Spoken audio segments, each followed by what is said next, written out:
I want to talk a bit about the Liberal Democrat Party and where I think they currently are regarding strengths and not necessarily weaknesses, but things they should be careful about.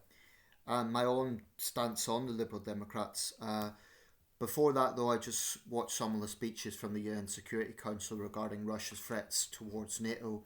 And let's be very clear, that's what they are, Russian threats towards NATO.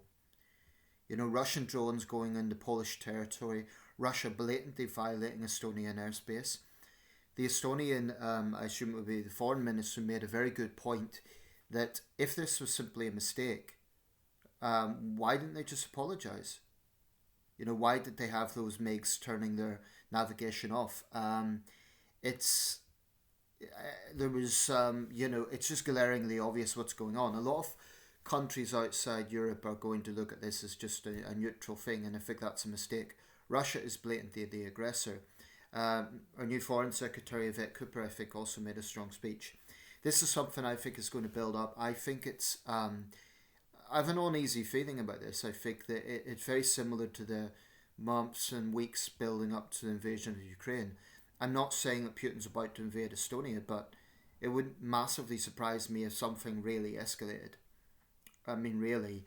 So I think it's got hallmarks of the war games of 1983. If you know anything about the Cold War, that year saw Operation Able Archer on the NATO side, and also the Operation Ryan, I believe it was called, on the Russian side. That was the Western acronym. But 1983 was a very dangerous year, and I think what we're seeing now has echoes of 1983 and also echoes of the lead up to the war in Ukraine, then to the invasion of Ukraine, I should say.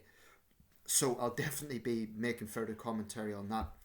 But for now, I want to talk about the Liberal Democrats. I haven't followed the conference religiously, I haven't followed it inside out, and I'm certainly not going to comment on every single policy area. But I do think the Liberal Democrats are in a potentially strong position right now.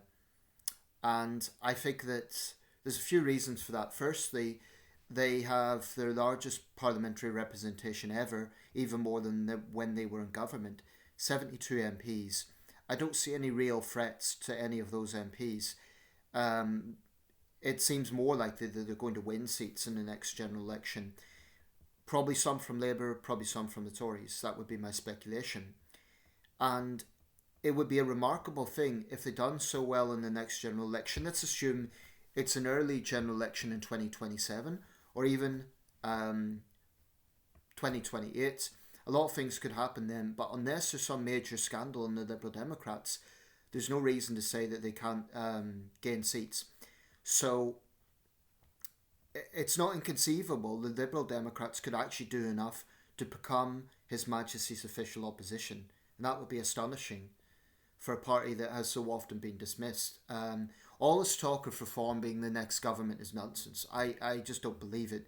I think reform might take a few seats, but you don't go from 5 seats to being in government or even in opposition. I just don't believe the hyperbole. And actually, I think too much time is given to reform. A lot of it is media commentary, good and bad. And, perhaps Davey and even the Prime Minister and certainly Kimmy Bednock will be frustrated at the undue attention that Farage gets, good or bad. That old philosophy of all attention is good attention might ring true for reform. Sir Ed Davey hasn't minced his words, and he has went after Farage personally. I'm not so sure about the wisdom of that, because it perhaps gives reform more importance than they deserve. Perhaps Davey's strategy should be hammering more at the government, because if they're going to get seats, it won't be from reform, it will be from Labour. So that may be a better strategy. Now, a disclaimer here, and some of you may know this, I was a former member of the Liberal Democrats for about 5 years, from 2005 to I think it was 2011 I cancelled my membership. But I stood for council elections twice. I'm actually on Wikipedia. If you look up Sunderland City Council, Hendon Ward, I stood twice in 2008 and 2010. I didn't win, obviously, but the second time around I did do significantly better. First time round I got 219 votes. I didn't feel good about that. I was beaten by the BNP, to be quite honest. I'll just be blunt about it. I did not do good in that campaign because I was young at the time and I'd never campaigned before. There were other people kind of taking a strategy I didn't entirely agree with, and certainly if I was doing it again, I would want more say on how the campaign was conducted. I wasn't overly keen on how that went, but the second time round I did triple my own result. I got 779 votes. Still didn't win, but it was an experience. In 2011, I left the party formally. It may have been the end of 2010 because I was disillusioned with the coalition government. I'd always made arguments for Nick Clegg. I said, well, Gordon Brown made it difficult in those coalition talks. Maybe being in government will moderate the Tories. It didn't really happen. The austerity was just as hammering, I think. And I did feel angry at Nick Clegg at the time, even though I was trying to be open-minded about the real politics situation. I mean, the alternative was to stay in opposition and just to allow the Tories to, be excessive. But the problem is with coalition government, as we know, the junior partner is always screwed over in the end. And 2015, what did we see? We saw Britain blue and yellow. Tories in England and SNP in Scotland. And it's a totally different situation today, of course, but there was that. There was also some policy areas that I felt that I was a hypocrite for supporting a party whose crime policies I was strongly against, and I'm still wary about that. I am a conservative on crime and on that particular subject. I'm hardline on crime. I don't think there's any excuse for terrorising society. I'm not really interested in arguments and sob stories about criminal difficulties. I think if you hurt society, you should pay a price. I am not against rehabilitation at all, but I do believe in judicial punishment. I think it does serve a purpose, and I believe our justice system is consistently too soft in the sort of areas people care about. It's not the worst in the world, but there are things, and I've argued this for years, that need to change radically, and there's no sign of that happening. So some people might say, well, why not vote for Reform, Nathan? Because they're promising to be the toughest party ever on law and order. Well, that sounds great. I'm still not quite sure how the Farage would do it. I mean, even assuming they pull off a big upset and they get loads of seats, and let's say they even get to form a government. I don't think it's going to happen in the next general election, but let's say they did. Farage hasn't laid out how he would force the system to change. I mean, all politicians attack the government, right? And that's an easy thing to do, but the system as a whole needs to change. It isn't just politicians. Judges, I believe, need to be more accountable when they're consistently soft. The system constantly lets down victims of crime. There's immense frustration across the board. I think that there needs to be far more accountability of both judges and the Sentencing Council. I've argued the Sentencing Council, they have consultations, they don't go anywhere near far enough.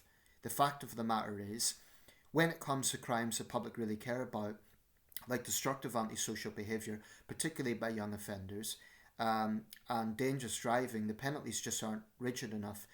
And there is something which shouldn't be dismissed, which Reform brings up, and the Conservatives bring up, which is utter travesty of foreign criminals not being able to be deported because judges block it.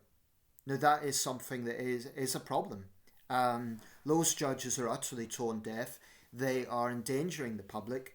And it's just fundamentally undemocratic. I think if someone commits a serious crime in this country, ideally they wouldn't be able to in the first place, but if they do, they should be deported without question.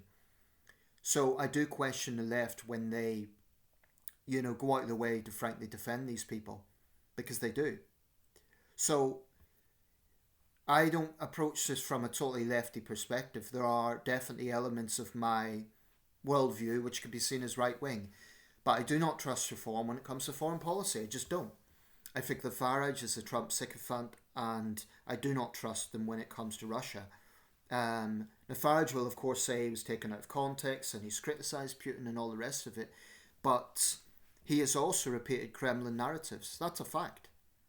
He has basically said that NATO is to blame for the war in Ukraine, even though he acknowledges that same difference, that Putin was the one who invaded Ukraine.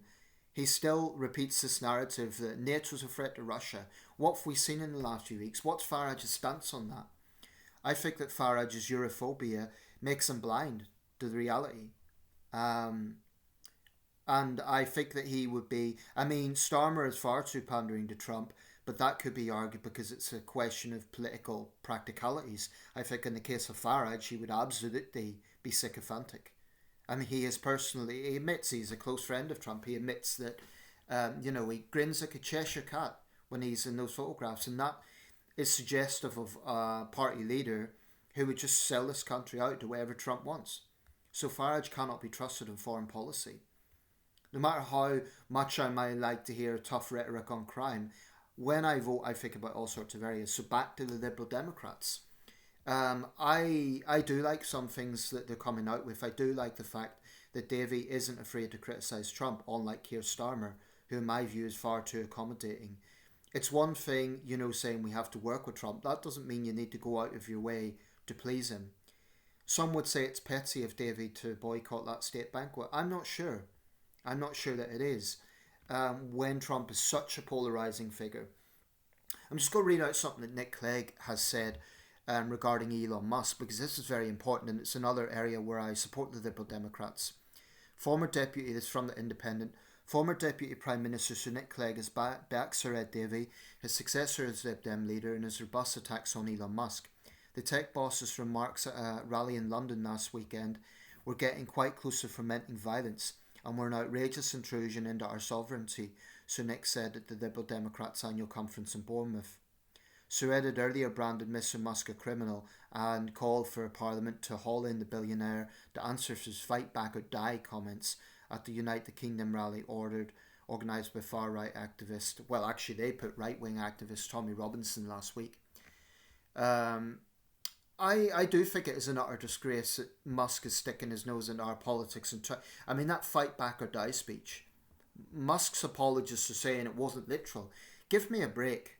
Musk is one of the most powerful people in the world. He is shamelessly trying to incite violence on our streets. What the hell does fight back or die mean? Can Musk's apologists explain that? If it's about concerns over free speech, what about the United States? What about what his former, who's boss? That's the question. I was going to say Musk's former boss. Maybe it's, we're talking about Trump's real boss. Who knows? But I just find the hypocrisy staggering to talk about freedom of speech in this country whilst they're blatantly cracking down on dissent in the United States. But I do think that Davey and Clegg are right to call this out, and I think Starmer should be a lot more outspoken on that as well. It's a disgrace that you have a foreign billionaire who may actually have infringed his American visa when he first came to the United States. There's real questions now about that. Musk has also been accused of using illegal drugs. I mean, this guy is an absolute snake as far as I'm concerned. I think he's quite a dangerous individual actually, and he's one of the most powerful people in the world. So, foolish people will think that Musk is just saying what we think. Musk is just having his opinion.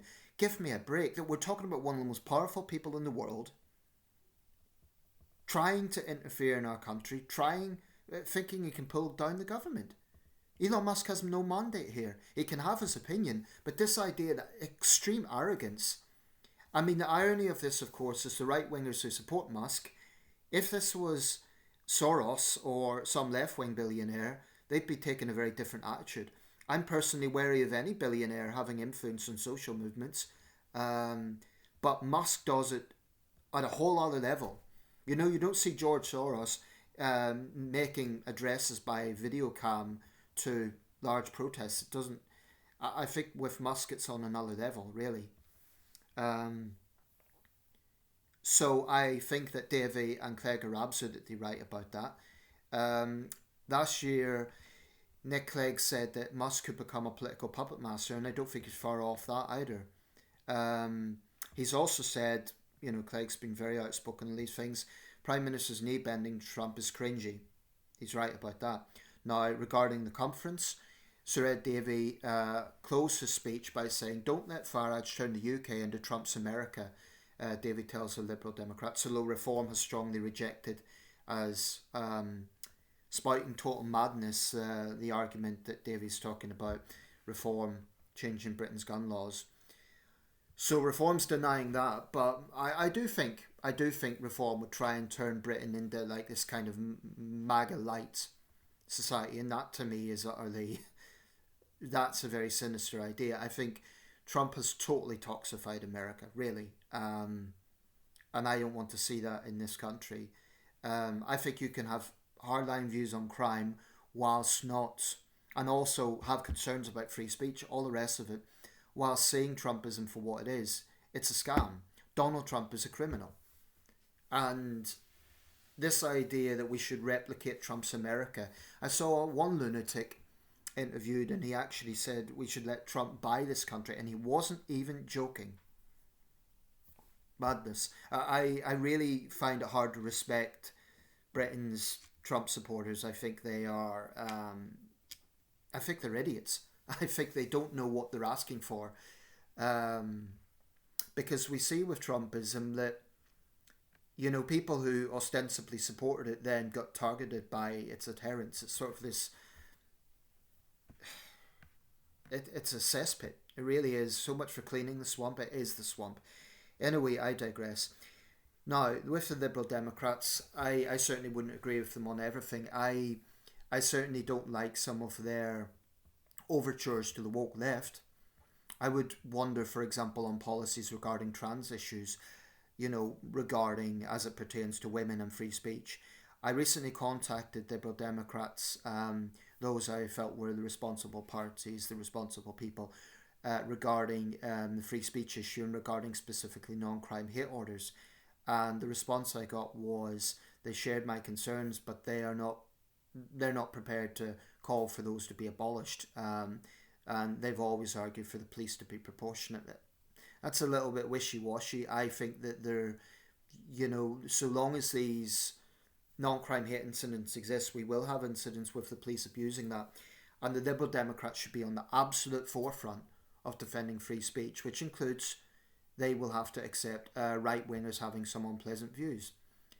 What free speech doesn't involve is any notion of threatening violence or false accusations, or indeed promoting paedophilia, as the Prime Minister pointed out when he was defending the Online Safety Act.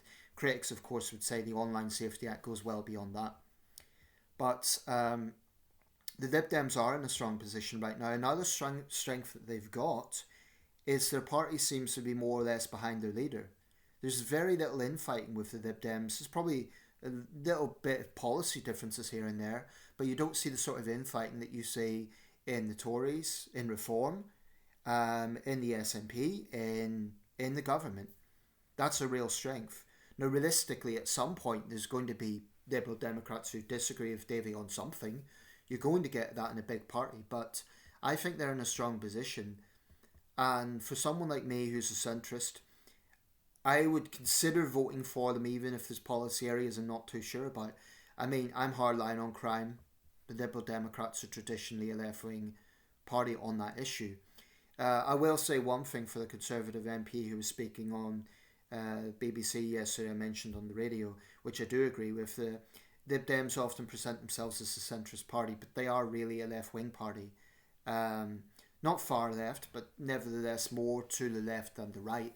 I'm a centrist, so I wouldn't rush to vote for them, but I believe in voting. I believe it's a civic duty, and right now, of all the parties, they are most likely the party that I will vote for.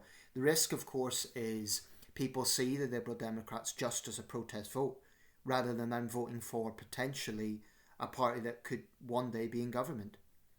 And it is not inconceivable that they could be the opposition.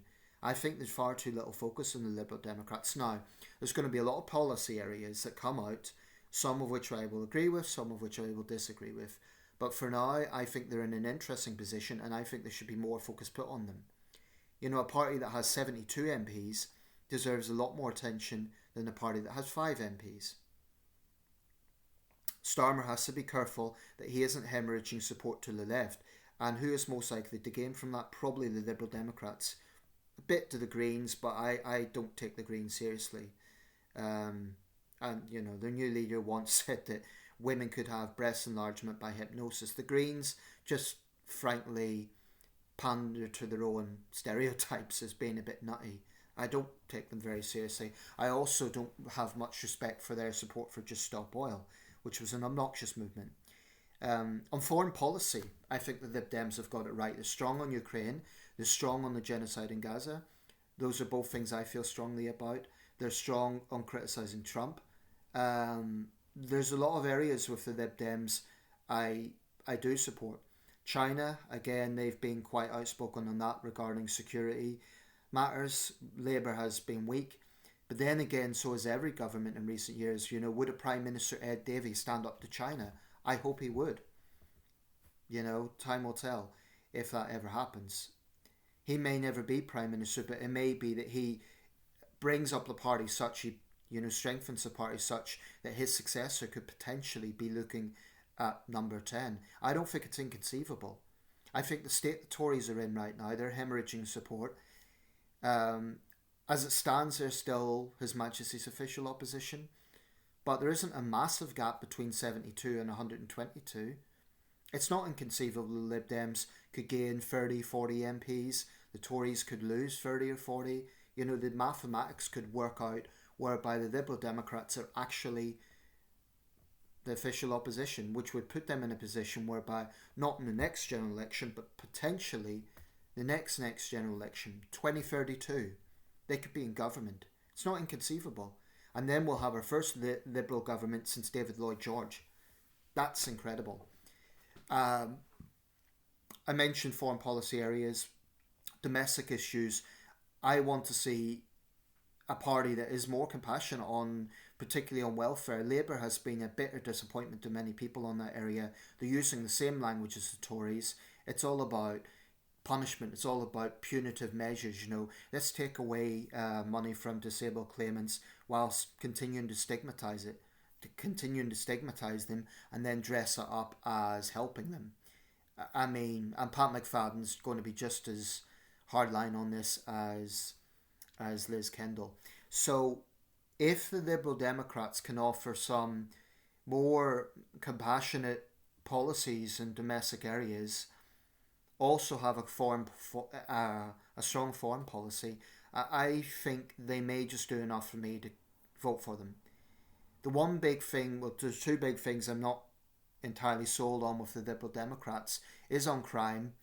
I think they're definitely more to the left, so I don't think they'll be tough on crime. That is a big issue for me. Also, all the woke stuff, you know, the Lib Dems say that they'll defend free speech, and they say they're against overzealous policing, but, you know, what is their stance on some of the nonsense coming from the woke left?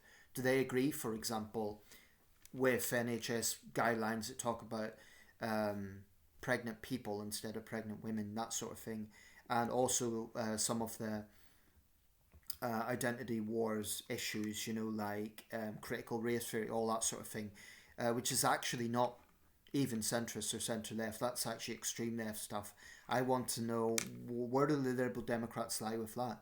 I would like to think old school Liberals would be wary of it and see how divisive it is. You know, terms like mansplaining, white privilege and all the rest of it. Those sort of things are toxic, they're divisive. And it's where the woke left do polarise people.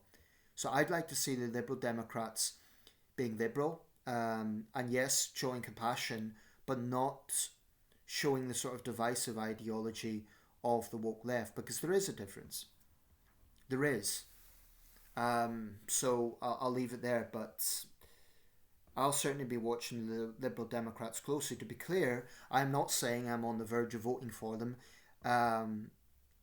At the moment, I'm still watching all the parties very closely, but you know, I'm quite impressed by Davey. It's all very well to dismiss him and say all these stunts aren't adding up to much. Well, it's been working so far. You know, 72 MPs is nothing to scoff at, and also a leader who broadly has his party's support is nothing to scoff at. When you consider the problems that Starmer's having, that Badenoch's having, and yes, that Farage is having. Because Reform's internal divisions are not spoken about enough. Reform are not fit to lead their own party, never mind the country. So I will wrap it up there, but I like the fact that Oh, I didn't even mention the immigration thing. Um, the Lib Dems do need to be. This is one area, and I'll say this very briefly. Um, I do think it's refreshing that a party is prepared to take a different approach in the sense of not this overwhelming negativity when it comes to the subject of immigration. Because you see the government very clearly pandering to the right. You see the Tories and Reform constantly scapegoating migrants. So it is refreshing to see a party not doing that. However, I hope that Ed Davey and his party accept that it is unacceptable that foreign criminals get to stay here. That there is something fundamentally undemocratic about that, and that not everyone who has concerns about immigration is a racist. I hope the Lib Dems accept that, and I hope they accept that you do need some controls. You know, we simply cannot let in everyone. So I hope they understand that. I absolutely favour having a more positive message regarding immigration, particularly legal immigration, and I think it's something that can be a positive thing. I'd like to see more positivity on that subject, and I think that the Dems will bring it. But I don't want them to be reckless. I don't want them to have a situation where it's just an open door policy and anyone can come in. We do not need ISIS sympathisers. We do not need people who have extremely illiberal worldviews. That's what we don't need. So, you know, I'm cautiously optimistic about the Lib Dems, but I'm going to watch them closely. There may well be areas that I strongly disagree with. But so far, I think Davey's reasonably efficient, if I could put it that way. I mean, if there was a general election tomorrow and someone held a gun to my head, I'd probably vote Liberal Democrat. Put it that way. So that's my take on the Liberal Democrats. Let me know your thoughts.